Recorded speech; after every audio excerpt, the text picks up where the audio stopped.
So it's time to install the new battery, which is right over here. Old one is taken out already.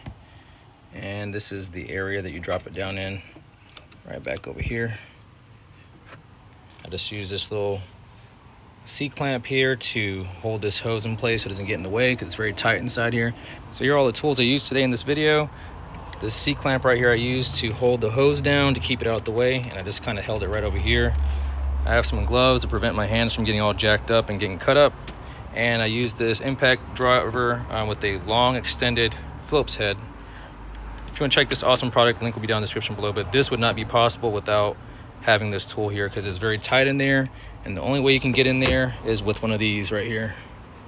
So here's my new battery shut-off switch I just installed. It makes life so much easier. So I did the positive terminal first on this switch, then did the positive onto the terminal with the bolt, and then I finally attached the negative terminal there. So all I have to do now when I turn it on is switch it to the on position. Right now it's off.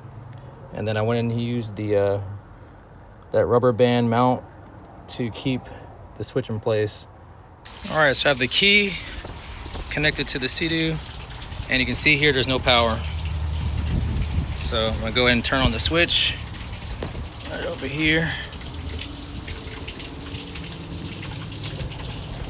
And it's on. I'll go ahead and take this off, put it back on, and we're gonna crank her up.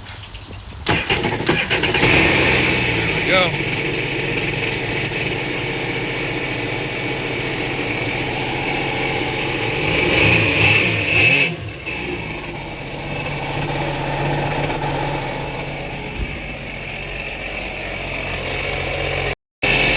Alright, I'm gonna go ahead and cut her off now. And whenever you want to turn it off and save the battery, we're just gonna switch her back off now. Just like that. Very simple. Hope you enjoyed today's video. Please be sure to like, comment, subscribe, and share this video. And as always, thank you for watching.